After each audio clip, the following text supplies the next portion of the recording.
All right, YouTube. Once again, it's Kennard Vernon Stewart here for the podcast. Talking Auburn football. Go ahead and like the video, comment, and subscribe to Vernon Speaks Sports Auburn. As always, it's great to be an Auburn Tiger, War Eagle. Of course, we got a lot to unpack here as we talk about TJ Finley, true freshman quarterback at LSU, has hit the transfer portal. Okay. Well, you may ask, what does that have to do with Auburn? TJ Finley got on a nice run, especially after I think his name was Cal Brennan or whatever his name is. The quarterback at LSU went down with an injury early in the season. So they looked upon TJ Finley, not necessarily a decorated quarterback out of Louisiana. He was kind of like that middle tier 3-star recruit.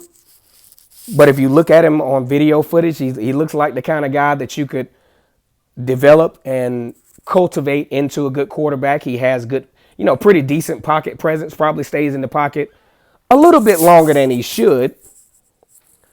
Some lazily or some in a lazy manner from an analysis standpoint might even compare him to Jamarcus Russell. I don't like that comparison, but it's kind of easy to do. 6'6", 250 plus pounds. Although he just didn't have even though Jamarcus Russell wasn't no Cam Newton, but Jamarcus Russell did have some level of a threat to run the football.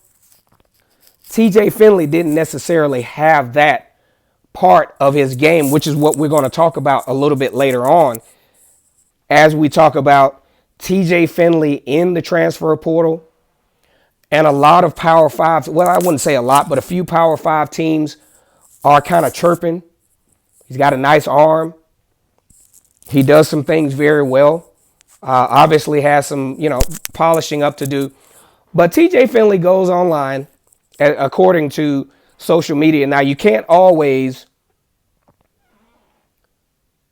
tally social media as a reliable source, but there was some chatter where TJ Finley said, hey, look, if I come to Auburn, I can challenge Bo Nix for the starting job.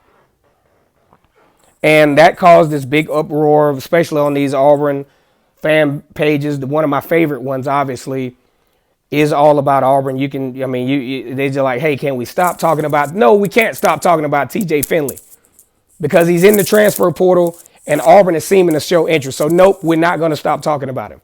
But what we are going to do, at least on my channel, we're going to talk about a few things today as it relates to TJ Finley.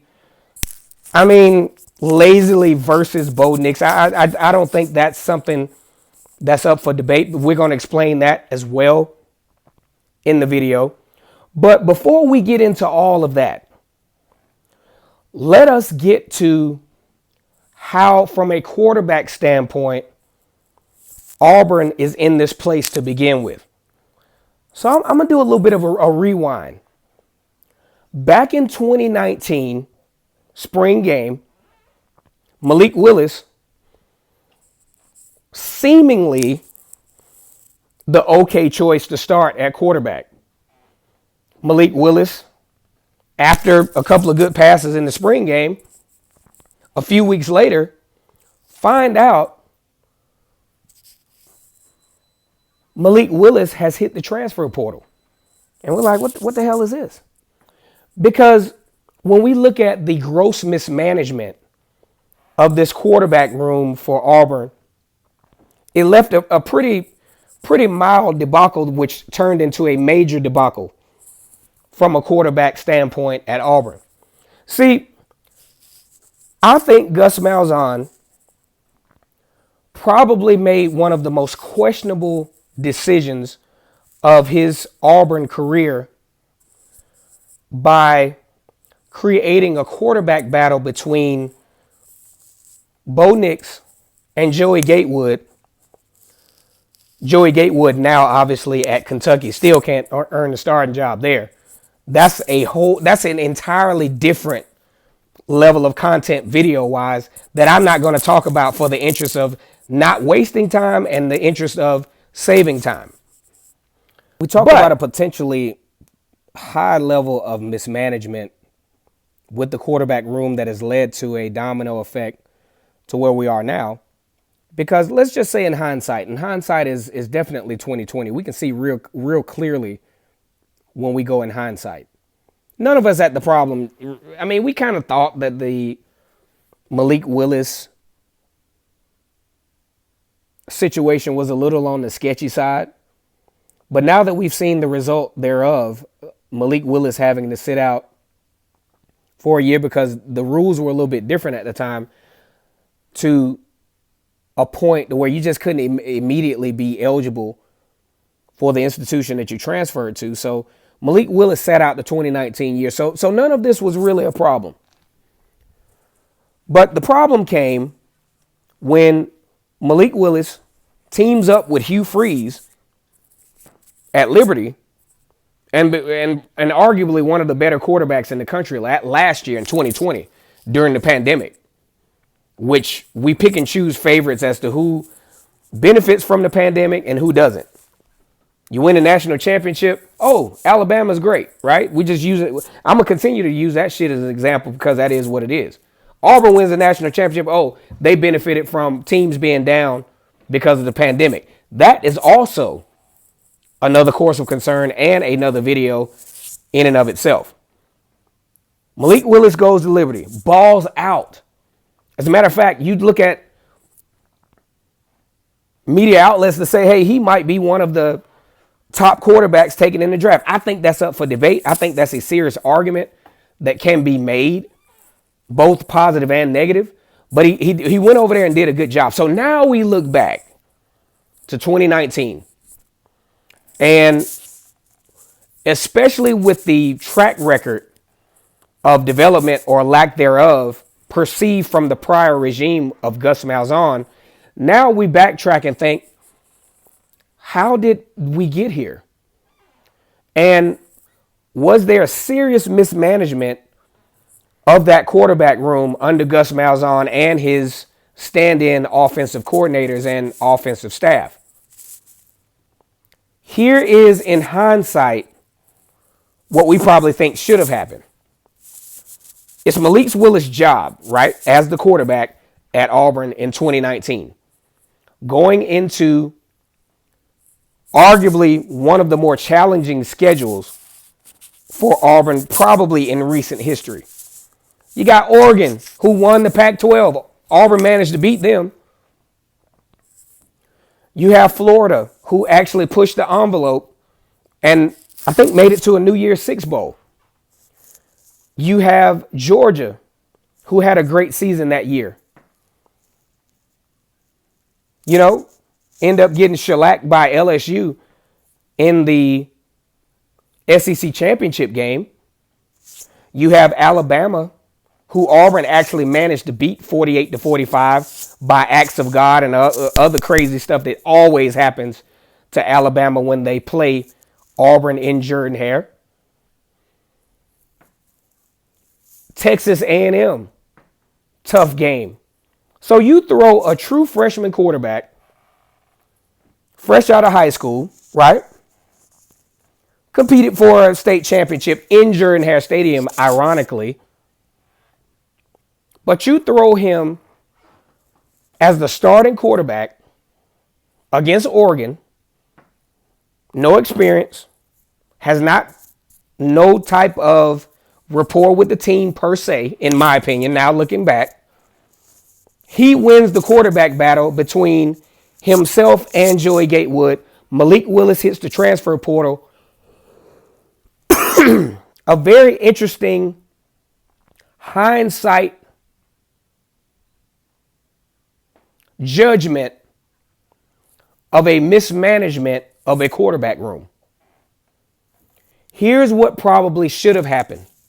If there was some level of roster management, common sense going on here, you would have Malik Willis going into that game as the starter. You would also have a battle between who's the number one and the number two quarterback between Joey Gatewood and Bo Nix. There would have been nothing wrong with Bo Nix, 5-star recruit, actually waiting his turn, so to speak. Because there were several games in that 2019 season, although he did an excellent job, I think overall, considering the circumstance, managing that season. Took Auburn 9-4. The defense helped out a whole lot. It didn't hurt that you had Derek Brown and Marlon Davidson on the defense and some very diverse talent on defense that kept Auburn in a lot of games, i.e. the 3-1-7 defense against LSU. LSU, arguably one of the best teams in 2019 in recent history in the SEC. Auburn holds them to 23 points. Albeit, they still got 500 yards, but probably 500 of the toughest yards that Joe Burrow accomplished that whole season. As a matter of fact, when I was previewing that game, I said things like, you're not necessarily going to stop Joe Burrow, but you have to manage the effectiveness. I said, Joe Burrow was upwards of 12, 13 yards a play. You got to condense that thing down to 9. I think Auburn did that, and that's why the game was so close. But let's not get too far off track as to what has brought us to this current situation. Mismanagement of Malik Willis. He hits the transfer portal. Now you're stuck with Bo Nix and Joey Gatewood, two relatively inexperienced quarterbacks going into one of the toughest schedules in Auburn's SEC history up to this point, at least within the Gus Malzahn era for sure.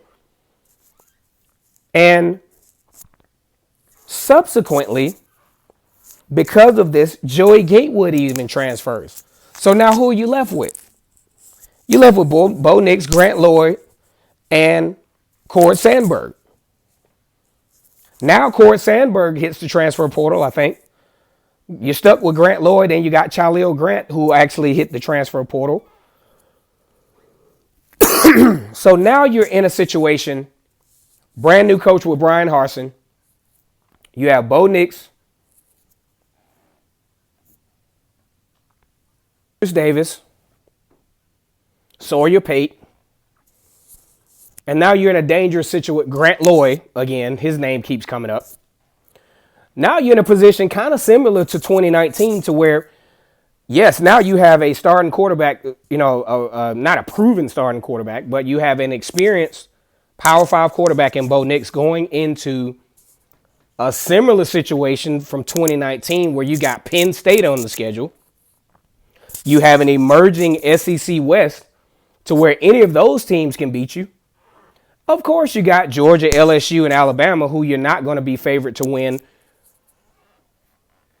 probably. And now TJ Finley from LSU hits the transfer portal. It appears that Auburn is actually making a run or a push to bring him to the Plains. I think from a skill set standpoint, I think Bo Nix is your guy. If Bo Nix can channel some of those mental mistakes, some of those decision-making errors, I think he's obviously your guy at starter. TJ Finley's got a little bit more time to where he can develop. You also have Demarcus Davis there. Got some height issues. He's about 6 feet.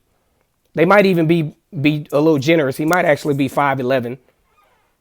But TJ Finley can be developed and cultivated into a good quarterback long term. Now, do I think he has the tools to beat out Bo Nix's experience, Bo Nix's athletic ability, Bo Nix in favorable situations, being able to throw darts, being able to actually perform like a formidable 5-star quarterback? I don't think TJ Finley has a chance.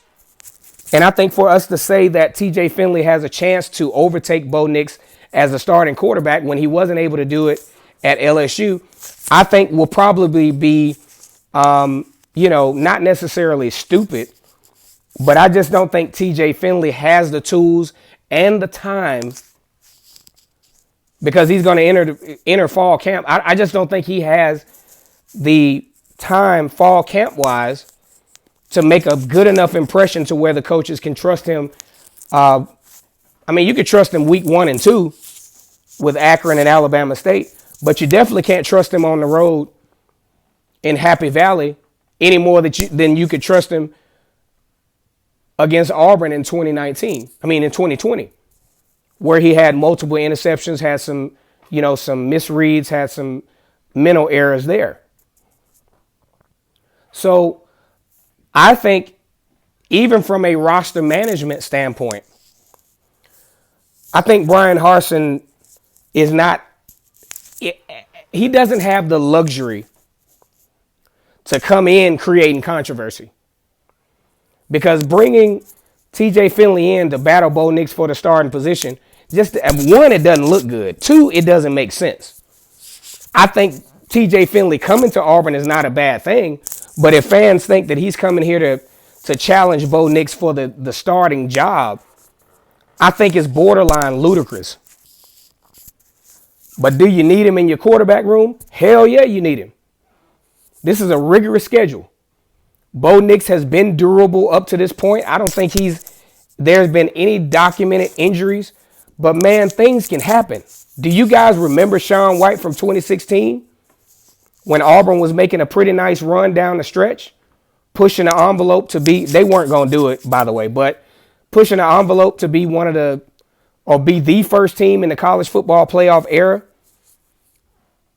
2 losses to actually have a chance to make the playoffs. Because if they would have won out, they would have been there. And the 2 pieces of the puzzle, Shaun White, Cameron Petway, they go down in those weeks leading up to the Georgia game. And now you have a debacle. Season falls apart. You lose to Georgia. You lose 3 of your last 4 games. The last 2 by double digits. So I think we can kind of slow down on the whole. 1, TJ Finley has not even committed to Auburn yet. And 2, if he does, I just don't see him challenging Bo Nix like that to that extent for the starting job. I think it's Bo Nix's job. He ties up some loose ends, and I think he could be the type of quarterback that Auburn needs to navigate through this first season under Brian Harsin. Let me know what you think in the comment section. Kennard Vernon Stewart once again for the podcast, Talking Auburn Football. Like the video, comment, and subscribe. And as always, it's great to be an Auburn Tiger, War Eagle.